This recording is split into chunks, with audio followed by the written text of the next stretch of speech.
Welcome back, everybody. Today we are taking another look at the original Teen Titans, going through every episode of the series week by week, and yeah, let's get right into things.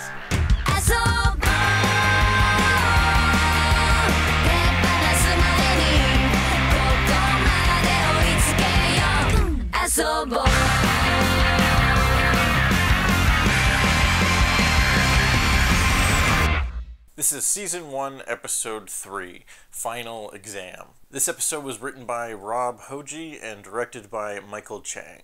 I mentioned this before, but this was actually the first episode to ever air of the series. This is the first episode released, although it is the third chronologically and from the production standpoint. That's why we're tackling it third, as opposed to how it originally aired. This happens a lot with shows where they sometimes air episodes out of order because the studio thinks certain episodes might resonate with audiences better. And I do think this episode is a fair amount stronger than the pilot. It's very similar in structure, which is also interesting. Let's dive right into the plot. So this episode opens with this little promo montage of these three new characters, Jinx, Gizmo, and Mammoth, as presented from this organization called the HIVE Academy. HIVE Academy is basically this like prep school that trains supervillains. It's a really fun idea, and they're showing off their top students and trying to like market them to be lent out as like mercenaries for other like supervillains with like more resources and stuff. Fun idea, and works really well with like the concept of Teen Titans, these teenage superheroes. It makes sense for them to be dealing with teenage villains as well. We find out that this headmistress lady is marketing these three characters to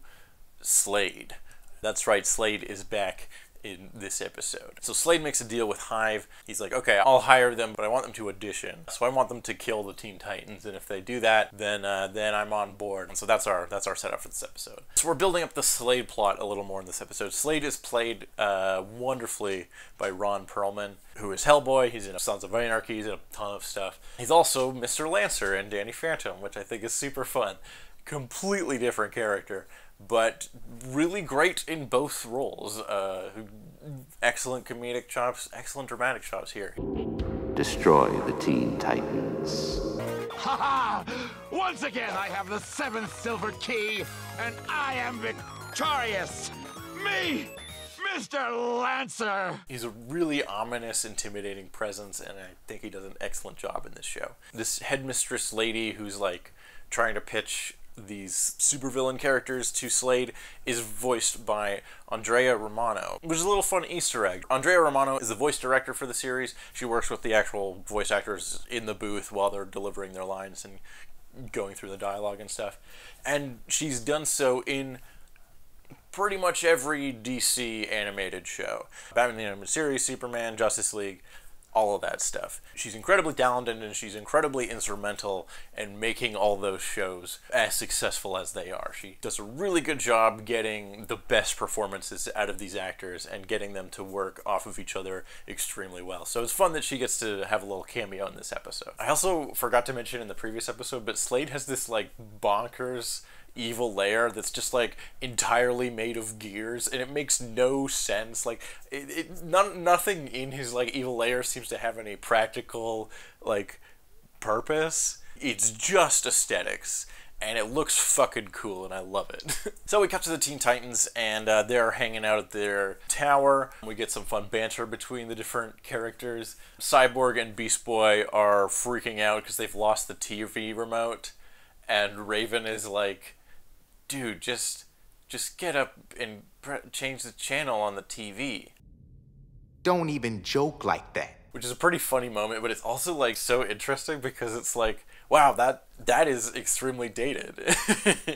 You see, kids, back in the day, TVs used to have buttons on them, and those buttons could change the channel of the TV you're watching. Channels are kind of like different streaming services, but there's commercials, and they're just on whether you're watching them or not. The gang ends up going out for pizza, and we get the first appearance of the Teen Titans go-to pizza restaurant, and it's the fucking coolest looking restaurant ever. I love it. Like in a lot of sitcoms and stuff, you have like your classic restaurant that the characters hang out at, like McLaren's and How I Met Your Mother, or Central Perk and Friends, or Restaurant in Seinfeld. And this is the one from Teen Titans. It's a pizza place that's triangular shaped, and all the little tables are circular, so they look like pepperonis on a slice of pizza. It's a great fucking design. I wish it was a real place.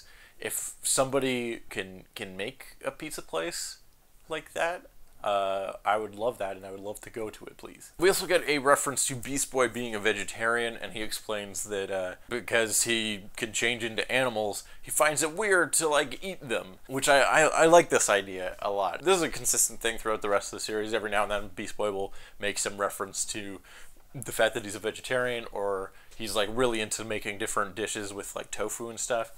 It's just a fun little character detail that like kind of like flushes out the characters and makes them feel more real and lived in. And he has like a very valid reason to be vegetarian. Just a little fun character thing that I like. But pizza will have to wait because the Hive trio, I guess, I don't know if these three have a specific like team name. Later on there's a group that forms called the Hive 5, which has 6 members. That's like part of the joke, but we'll get to that later. And there's a fight, and the Teen Titans fight this team, which is essentially an evil Teen Titans. So we have Gizmo, who's like this little kid boy genius who has all these gadgets and stuff. We have Mammoth, who is a big strong guy. And we have a fan favorite, Jinx, who is an evil goth chick. That's right. Teen Titans, you get 2 goth chicks for the price of 1.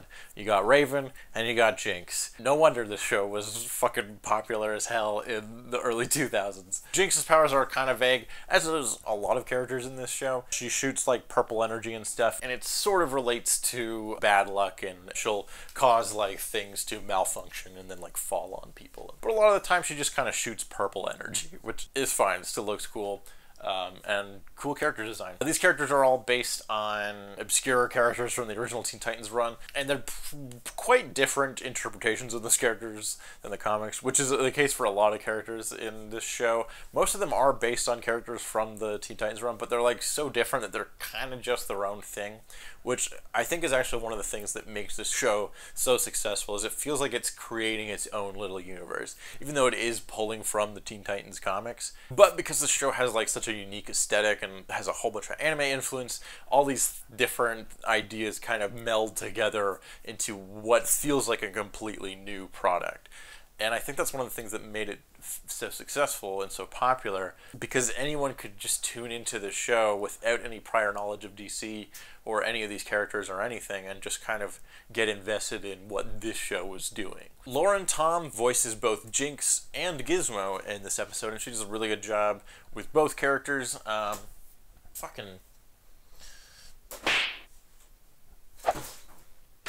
And Mammoth is voiced by our boy Kevin Michael Richardson, because whenever you have a big strong guy, just get Kevin Michael Richardson. So the Teen Titans more or less lose this first kind of skirmish with the Hive trio, and Robin goes missing. He gets like knocked into the sewers. Titans can't find him. They regroup at Titan's Tower, but Robin is missing, and so they're all kind of freaking out. The Hive trio shows up and attacks the Titans at their tower, and they're kind of off their game without Robin being a part of the team, and so they end up losing this fight and get kicked out of the tower. This leads to like this one sequence which I think doesn't really work. It's this like really overdramatic moment where the Titans have lost their home. There's this like voiceover and this like dramatic music and stuff.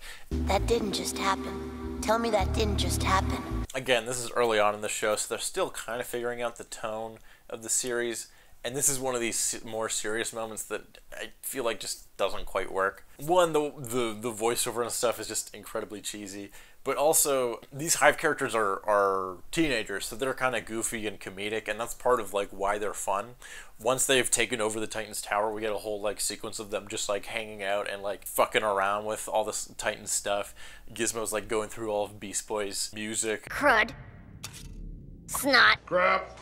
Crap. Mega crap. And it's kind of fun because it's the kind of scene that we normally get with the Titans, but now we're getting it with like this evil group. And they're also teenagers, so they're just like hanging out, and it kind of humanizes these villains in a weird way as well, because it's like, oh, they're teenagers and they don't know any better. But because of like the more comedic angle with these characters, they never really feel like a real dangerous threat to the Titans. And so yes, they lose their like first battle with them here, but this is kind of the only time in the series that these characters are ever like a significant challenge for the Titans. They show up a bunch of times throughout the rest of the series, which is why this episode is worth watching, as it is their introduction. Some of the like comedic stuff doesn't quite mesh with the like, oh no, our home is lost and Robin is missing and it's really dramatic and we don't know if we're gonna make it out of this one. It's like, yeah, but you're fighting Gizmo, who's like an 8-year-old. Like, I think you're gonna come out on top at the end. It's just some tonal stuff that they haven't quite figured out. I think the writing in this episode is still stronger than the pilot, and it is a lot more fun overall. So that's, I think, why this one was chosen to be aired first, as it does a better job of like showing the different personalities of the characters and getting a sense of the kind of adventures they'll get up to week. But it's also not like perfect yet. It's still finding its own identity. So the Titans are all depressed that they lost this fight and they lost their home, and they're trying to figure out what to do next. Cyborg has lost an arm. Things have gotten pretty dark. And in case you haven't noticed, I just became left-handed. You put one wash-away blue streak in your hair, and I lost an arm. Exactly. Life got dark. And Robin shows up again and gets them to rally, and then they go back and fight the Hive and win. And that's the end of the episode. There isn't really anything significant that they do differently in this like final battle versus the other battle, other than just they're more confident this time. Like they don't employ like a specific strategy or anything. Like there's some fun stuff here. Like Cyborg loses an arm in his fight against Gizmo, and then Gizmo mounts it on the wall as like a trophy. But then Cyborg is able to hack into his arm remotely, or at least like control it remotely. Then his arm can like spy on the Hive and then like crawl around on its fingers and stuff. So there's like some fun and creative ideas going on here. There just isn't like a major like character arc or any like strategy that they employ in order to like defeat the Hive at the end. So yeah, the Titans beat the Hive and they let it slip that they're working for a guy named Slade, which leads to the big overarching question / plot thing for this season, which is Robin saying, "Who is Slade?" We cut back to Slade, and he's like, hey, they didn't kill the Titans, but that's okay, because the main thing I wanted them to do, which was send a message, and that message has been received. The message being, who is Slade? And we get a whole bunch of who is Slades repeated over and over again. So who is Slade? We talked about this earlier, but Slade is, he's Deathstroke. He's Slade Wilson. He's the main villain of this season. He's a villain throughout DC, and especially in the new Teen Titans run. That's it. Like, they kind of build up this mystery of who is this guy and what is his motivations and stuff. But there's not, like, that much to him in the comics. He's just a bad guy, and that's kind of it for this show. He's kind of just a bad guy. But there's enough, like, intrigue in this dude who's mostly in shadows. We still don't really know anything about him, and he only goes by Slade, which is kind of a vague and ominous name. I think it works as a mystery for the show, especially if you were like watching the show growing up without any prior knowledge of DC Comics or any of these characters, and you just know that this dude is ominous. He lives in a weird gear clockwork layer that is only aesthetic based and seems to have no functionality, and he seems to always have the upper hand. He has some greater plan, we never like find out what that is. It's a mystery that's like more about the vibes than the actual like logistical what are Slade's motivations and intentions and like plans and stuff. It's not really about that, if that makes any sense. How you can tell this is episode 3 chronologically versus episode 1.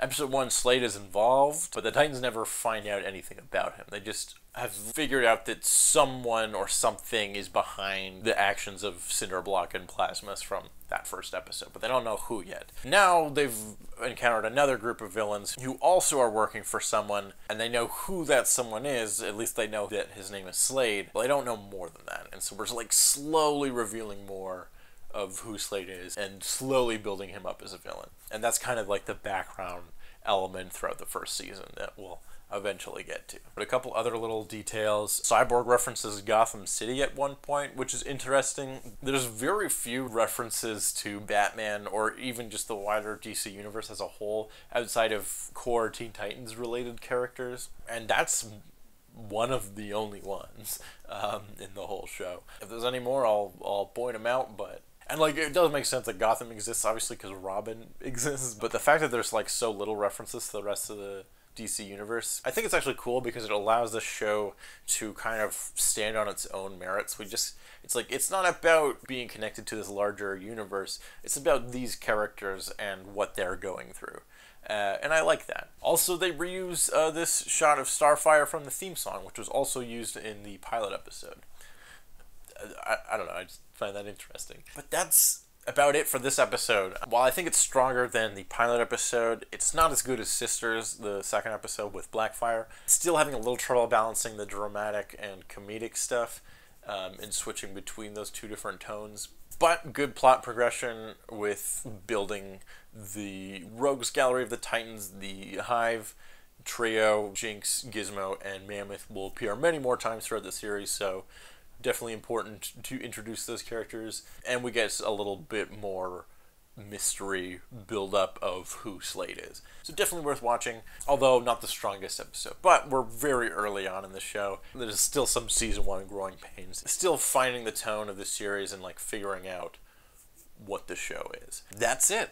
So please tune in again next week. We'll be continuing our journey through Teen Titans, going through every episode of the series week by week. Thank you for watching. Subscribe for more stuff. Hit the bell to find out when I'm uploading new videos. Leave a like, leave a comment, all those things. Thank you for watching, and we'll see you next time.